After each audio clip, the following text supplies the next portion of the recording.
DVC News.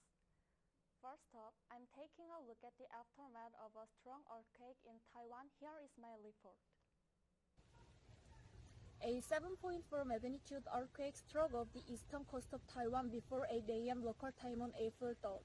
There are 17 deaths and more than 1,000 injured according to Taiwan's disaster authority. On Sunday, 12 days after the quake, the Hualien Fire Department decided to suspend the search for the two missing people for the safety of the rescuers.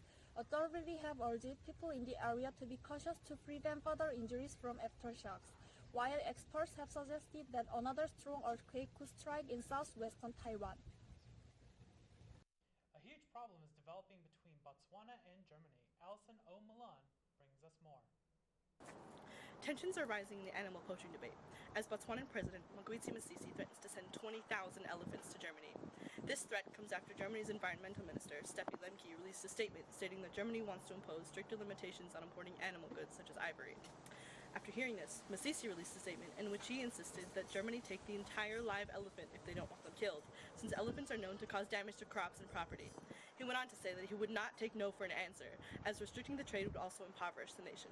Botswana has an elephant population of over 130,000, which is about a third of the world's entire elephant population. Restricting the ivory trade would mean an increase in this already large number and a decrease in the economy, as Botswana relies partly on the trade to make money. If you are hungry for fresh crabs, don't bother looking in Alaska. They've gone missing. Joshua Brooks has more. Billions of crabs reported missing just before the beginning of crab season.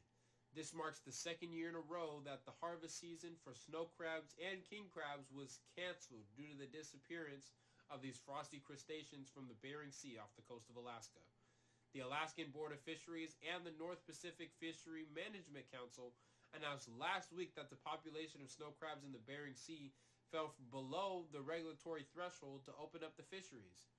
The population of snow crabs alone shrank from 8 billion to 1 billion in only 3 years, according to Benjamin Daly.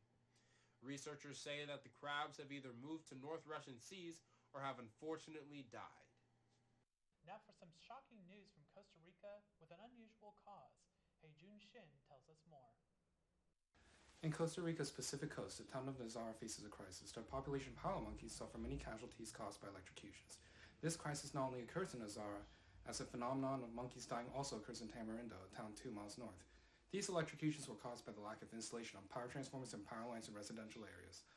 All of the power was needed by the influx of wealthy people and tourists living in towns.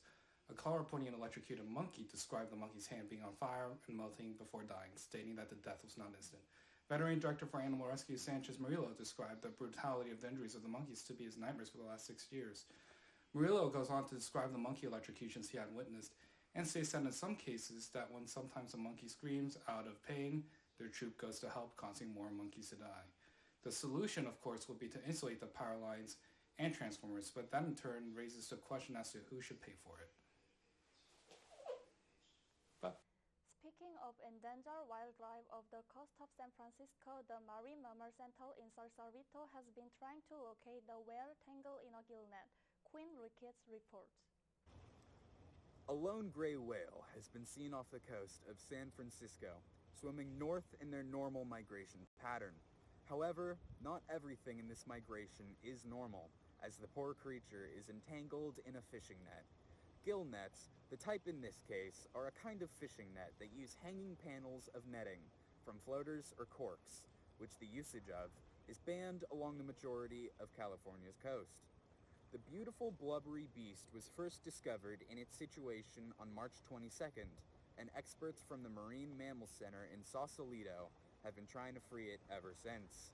Sadly, the creature can't understand that the team are only trying to help, so every rescue attempt has been met with severe marine aggression. For now, the Sausalito-based whale warriors have settled for satellite tracking and 2 large red buoys for increased visibility. Whale, if you're watching this, we love you, and we're hoping the best. We'll be right back with more news. Do you feel like you just can't go, but you need to move? Ask your doctor about Anastomotilax, the #1 way to help you go #2. Hi, I'm Dr. Phony Maloney, and I've been illegally treating patients with chronic constipation for 20 years. I was constipated for 13 weeks, and I took this here anestomodelax, and I blew the place up.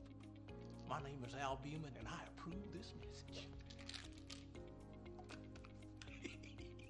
Warning, may cause hallucinations, agitation, electric shock sensations, myocardial infarctions, also known as heart attacks. Severe allergic reactions may cause eyes to pop from their sockets. If death occurs, discontinue use immediately and seek medical attention. Ask your doctor if anestomodelax is right for you.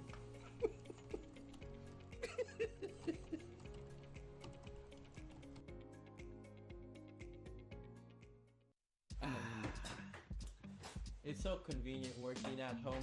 It's just me and my coffee. Okay. What? Again? Storage full?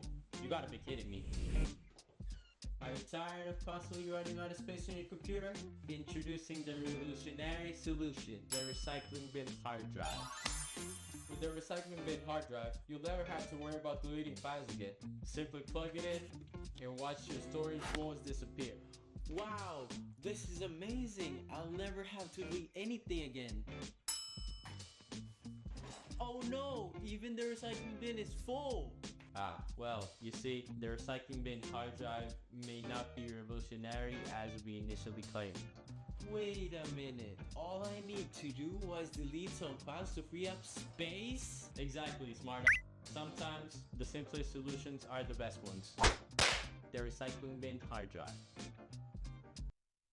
Welcome back. Fire up your engines as we report on the impressive finish of Team Toyota. Clive Tsuma will tell you more. Hello, good evening. This is the sports segment. I am Clive Tsuma. It was an impressive finish by the Toyota team in the just concluded World Rally Championship in Kenya.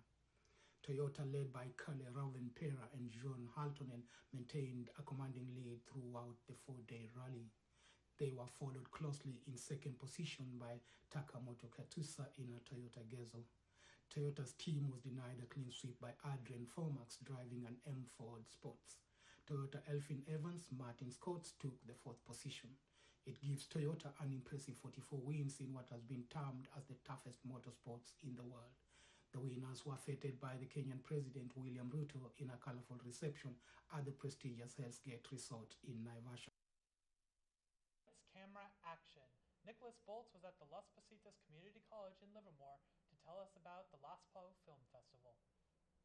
Here at the Las Positas Community College, the Las Po Film Festival showcased many short films from the Bay Area's filmmakers right here at the Barbara Francisco Merte Center for the Arts. There is a wide range of films showcased, ranging from drama, horror, comedy, and even some music videos. On Saturday, April 20th, the Las Positas College held its annual Las Po Film Festival, a film festival organized by college professor Tony Alfaro. So it's a great way for students, not just from Las Positas, but from, we have a couple students from DVC, some from Chabot, and just a bunch of different colleges and high schools around the area. We pride ourselves in trying to take a diverse amount of films from diverse amount of filmmakers, both in age, ethnicity, all over.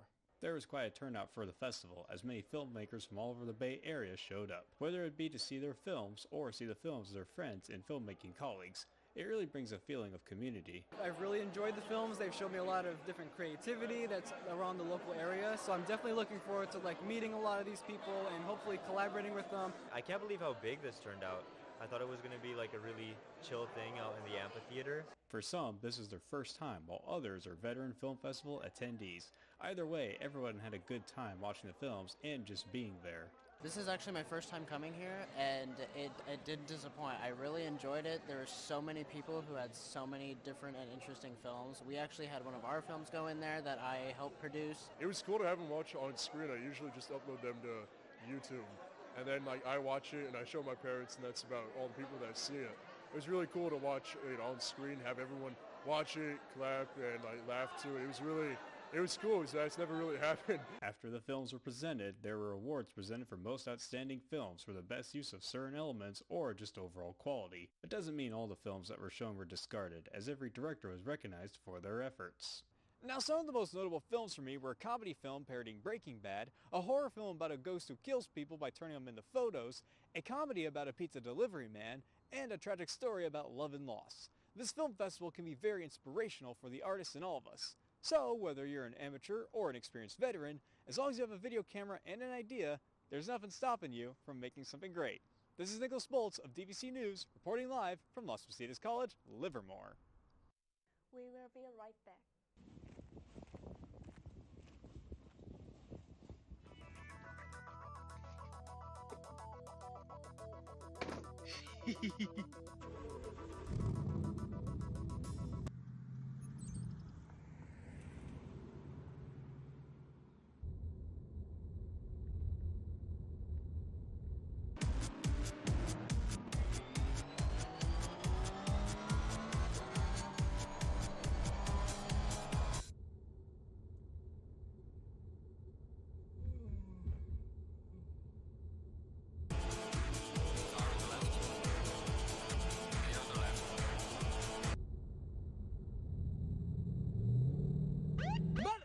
You can have all the fun you want while driving, just not on the public roads.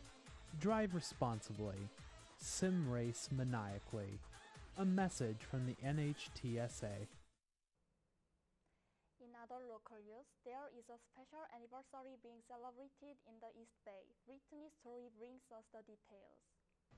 This year, our East Bay Regional Parks District celebrates 90 years of environmental conservation and nature-based community engagement.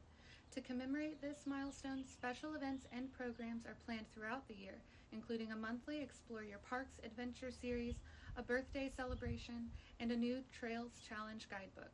As always, the district routinely hosts creature encounters for children, birding group meetups, and seasonal excursions led by their on-staff naturalists. Originally established in 1934 and later expanded to include Contra Costa County, the district is now the largest of its kind in the nation. This anniversary is an opportunity to get out and enjoy over 100,000 acres of parks, waterfront, and trails maintained and protected by our East Bay Regional Parks District. Fasten your seatbelts. Here's Raja Kaunan reporting on the renaming of the Oakland International Airport. After 62 years, there's a possibility of renaming Metropolitan Oakland International Airport to San Francisco Bay Oakland International Airport. The Alameda County Board of Supervisors wanted to change its name to give inbound travelers awareness of the airport's location on San Francisco Bay. However, San Francisco officials opposed the change, expressing concern about potential confusion for travelers, particularly those arriving from abroad. San Francisco City Attorney David Chu even threw some legal weight around it, saying it could mess with San Francisco International Airport's trademarks. Despite the opposition, Oakland officials approved the controversial name change, hoping it will boost business and air travel. But before permanently changing the name of the Oakland International Airport, there's still another round of approval to go through. Now let's hear from Alia Mansell about a new grocery store coming to the food desert in Pittsburgh.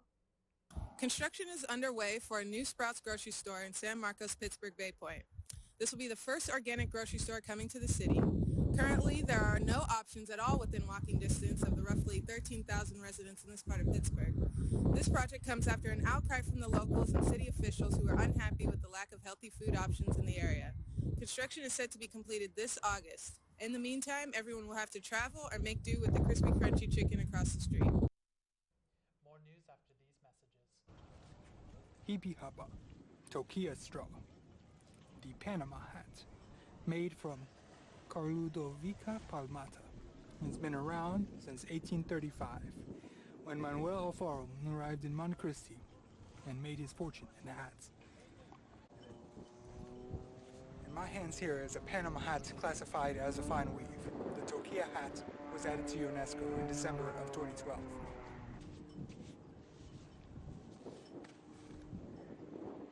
Made famous in the States when Theodore Roosevelt visited the Panama Canal in 1906. The hat has gained recognition and status. The brim is perfect for sunny days, eliminating the need for sunglasses, allowing for variance in attire, and can be worn at night. Call 1-925-PANAMA-7 and use code ALFARO for a discount.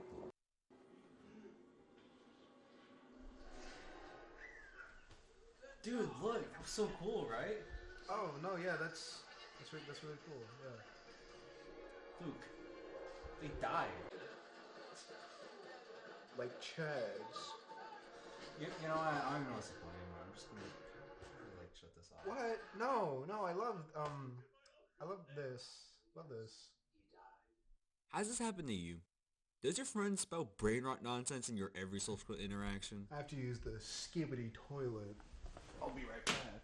Introducing the Sim Bomb. To lower that questionable amount of screen time in your life, or if you just want to pull a funny prank, this is a sim for you. Once inserted, the bomb is alarmed, allowing the user 10 minutes of screen time a day. If they exceed this amount... Price starts at $599. As a bonus for only $10,000, you can buy our very own phone bomb. Act now, supplies are not going fast. Welcome back. Would you welcome Wire to see the K-pop crooners live? Let's hear a worry from Tinimari band Blumstein. The K-pop crooners are coming to town. The Leisure Center in Walnut Creek is hosting a week-long concert series of popular South Korean singers. The curious thing about this project is that it is a collaboration between the city of Walnut Creek and BART to raise awareness of the city's Rethinking Mobility Plan. The plan includes measures to reduce gridlock, noise, and pollution by restricting private vehicle access and rewarding the use of public transit. Long-term goals include pedestrianizing the city center and converting parking garages and lots into residences and green space. The city wants to address the shortage of affordable housing and public health concerns. Concert goers are rewarded for using public transit with discounts on tickets, dining out, and shopping. They also stand a chance to win access to a meet and greet with the singers. The concert dates are April 29 to May 3rd. Here is a sneak peek of what to expect.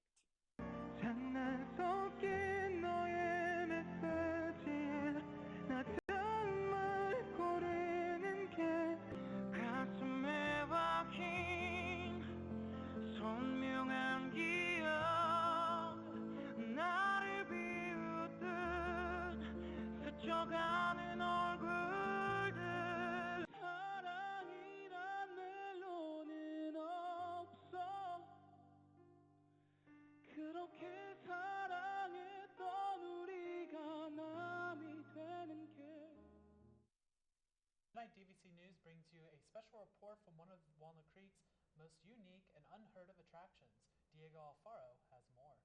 Today we bring you a special report on the Walnut Creek Model Railroad Society in Larky Park. We took some time to interview guests as well as the members. The society is only open to the public on certain days, and we were able to see one of the largest model railroad tracks in the nation. The society has been around since the 40s. They've had this building since the 70s, and they maintain it in order to preserve a home for their track. My name's Ted Borland. I'm currently the president of this crazy organization. I've been with the society nearly 50 years. The society's been around for over 70 years. It got its start back in the 48 group of people had a portable layout that took around the members' houses. And then after a few years, they wanted something a little more permanent. So they bought a building from, I believe, Hercules Dynamite Company and moved it over to where the old depot used to be in Walnut Creek. And that became the Trish Club until 1970. And at that time, there was a big project to realign Walnut Creek. Also, they wanted to use that whole area as a parking lot for the Broadway Plaza area. So that started a search for about 2 years before they found a new place. And they came to an agreement with the city, plot of land here in Larky Park. When I moved out here in 75, a neighbor of mine told me about the place out here. I came down, joined. Stephen Ferrando, and I'm a senior engineer. I'm going to say 5 years, a little bit more than 5 years, give or take. I work about a mile from here. I worked about a mile from here, and just happened to one day come by, and I saw that there was a train club here. I've been a ferrochronologist, is the technical term for people who like trains. So I came by one day and just said hello and kept coming, and I've been here ever since. What's your favorite part about working on the track here? I like actually working on the cars. I like doing, it's called weathering, where you get a model that's brand new, clean out of the box, and you make it look like something that's out in the real world with graffiti and dirt, which is the natural course of trains being out there, going through tunnels, going through storms and whatever. And I enjoy trying to be as realistic as I possibly can so that when trains run out here, it looks like you're looking at the real thing. Diego, right? Yes, I'm George. I'm just a senior engineer. Okay. Yeah. How long have you been with the society? I was thinking about that. It's about 12 years now. Well, you start out as a brakeman. There's a probational period, and approximately 3 months you do things around here. You volunteer for work stuff. But National Model Railroading Society members, all the members have to be part of that society too, which is for the whole United States, club, basically. My name is Ryan. I'm an associate engineer here. I came here back in March, and I came here with some friends. I've been coming to this area since I was a kid. We went to Lindsay Wildlife, which is right next to here. For a very long time, we had no idea this place existed, and then we saw it in a newspaper article. Me being huge into trains, I was like, okay, we should go here for the weekend. So that was my first time here, and I'll never forget it. HO scale is 1 to 87. So for every 1 inch on our model layout, it's 87 inches in real life. So if you have a car that's 1 inch, it's going to be 87 inches in real life. O scale is much larger than HO. If you compare a little HO train, it's about this size, and compare the same one in O scale, it's going to be this big. G scale, we call it backyard railroading, because the trains are big enough there so that we can actually put car batteries in them, and then we run it through a whole circuit, and then you can just have a remote just control the train on the tracks without there being any electrical power going through the track. What was your favorite part of the lake? The passenger, the big, very long passenger car. Yeah. And all the tunnels. I had the storm. That was really cool. It was really cool, and they had music. They started playing a really cool tune, railroad tune, and then thunder and lightning started, and there was actually water. I never thought model trains could be this tiny. Details, the people and the workers and the switchman shafts. Well, all the detail and everything was amazing. Yeah. Really enjoyable. We saw many interesting things here today, from the setup yard to the mist and the light show to create an effect, a greater understanding of the railroads, and even a scavenger hunt for the kids. We hope you take some time to visit this historical society. If you have any questions or would like to become a member, reach out to Ted Moore. They're happy to welcome new additions. And now, back to the studio. More news after this.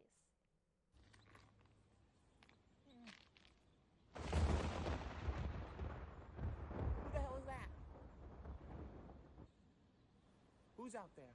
It is me, the god of recycling. What?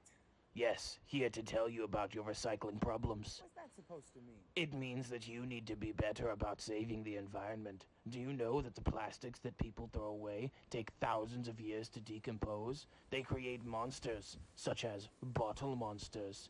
You don't even know what that is, do you? No, it's not really okay. Do you know what BPAs are? Or microplastics? I have no idea what the hell that is. Of course not, because you're so illiterate.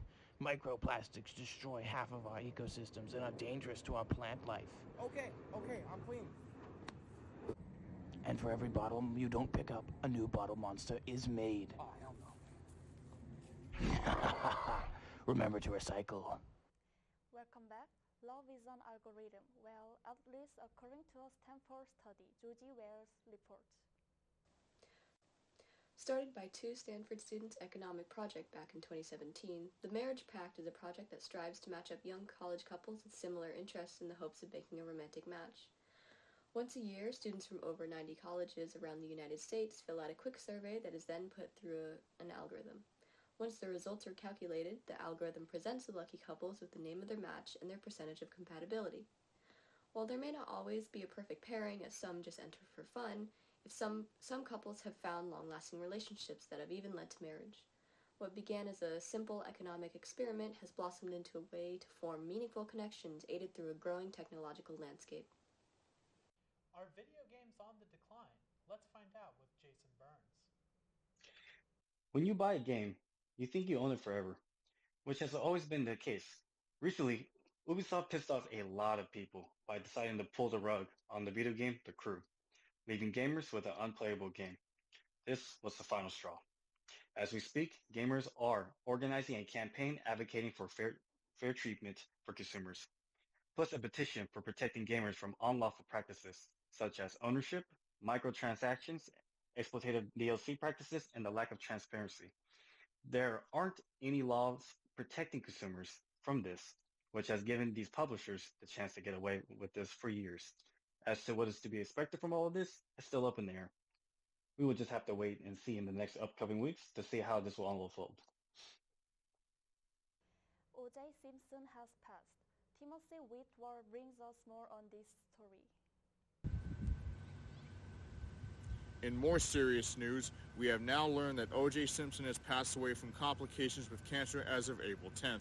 He was in hospice by the time of his death. While he was known as a memorable football player who broke records in his prime in the 1970s, he was more infamous with the most watched double murder trial in American history in 1994. He was suspected of murdering his ex-wife Nicole Brown Simpson and her boyfriend Ron Goldman in a fit of rage. He was acquitted of all charges, of course, despite clear evidence of his conviction in what most people already suspected. O.J. would eventually land some time in prison for a robbery and kidnapping gone wrong in the late 2000s and has been a free man ever since. He will forever be remembered as the man who legally got away with murder more than the famed football hero he once was. He was 76 by the time of his passing. We have an update on the sentencing in the Rust film set shooting trial. With that report is Henry Mackey. I'm sure many of you remember back in 2021 when Alec Baldwin discharged a prop gun that wasn't properly checked on the set of the New Mexico production Rust, resulting in the death of cinematographer Halyna Hutchins. Well, now just 3 years later, on the 15th of this month, the woman responsible for the improperly checked prop, set armorer Hannah Gutierrez-Reed, has been sentenced and charged with involuntary manslaughter. There were a multitude of factors that led to her guilty verdict, but the key factor was how live rounds were brought on set and loaded unknowingly into the gun. 30 witnesses that were on set that day were called in to determine her guilt. After deliberations had concluded, Gutierrez-Reed received a maximum sentence, 18 months of prison time. After the trial, Gutierrez-Reed stated in a phone call that the judge and jury were idiots and paid off. A similar trial for Baldwin is set to happen in July, also for involuntary manslaughter. How that trial will go, we'll have to see. In other news, some famous millionaires have found another way to avoid state taxes or taxes error. Aiga Mamai has more. In Malibu, California, Hollywood celebrities Jay-Z and Beyonce made waves by acquiring a $200 million mansion. Their decision aimed at preserving liquidity without resorting to asset sales undisclosed their financial shrewdness. By opting to maintain investments rather than liquidating them for purchases, the Powell couple demonstrates a strategic approach to wealth management. After a long wait, a horror franchise continues. Here's Liam Gustafsson with the report. Fans were left hanging, no pun intended, after the thrilling conclusion of the 4th episode from the 3rd season of Chucky. This TV show continuation of the iconic horror series aired its Halloween mid-season conclusion on October 25th, 2023. Only when fans went to find out when the next episode was coming, it wasn't going to be anytime soon. Fans were concerned to find out that the filming of the last 4 episodes of the season had been cut short due to the SAG-AFTRA strikes in the entertainment industry. Earlier this year, however, after the strikes concluded, fans finally got news that the second half of the season would start airing in early 2024.